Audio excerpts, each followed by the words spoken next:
শহীদ বুদ্ধিজীবী স্মৃতিসৌধ 1971 সালে যুদ্ধের শেষ দিকে যখন বুঝতে পেরেছে দেশ স্বাধীন হয়ে যাবে, তখন এদেশে পাকিস্তানি সৈন্যরা এবং ওদের দোসরা বুদ্ধিজীবীদেরকে তথা ডাক্তার, ইঞ্জিনিয়ার, প্রফেসর সব বুদ্ধিজীবী, কবি, লেখক সবাইকে ধরে এনে এখানে গুলি করে হত্যা করত।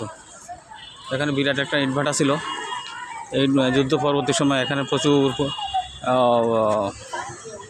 মৃতদেহ পাওয়া গিয়েছে। যাদের হাত আছে, যাদের হাত নাই, পা নাই, তাকে অনেকের বীভৎস লাশ উদ্ধার করা হয়েছে।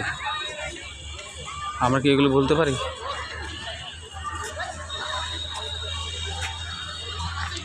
এই সেই জায়গা,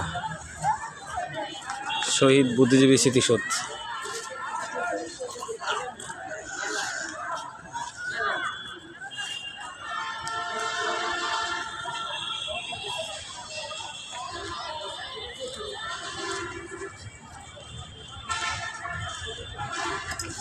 এই সেই জানালা,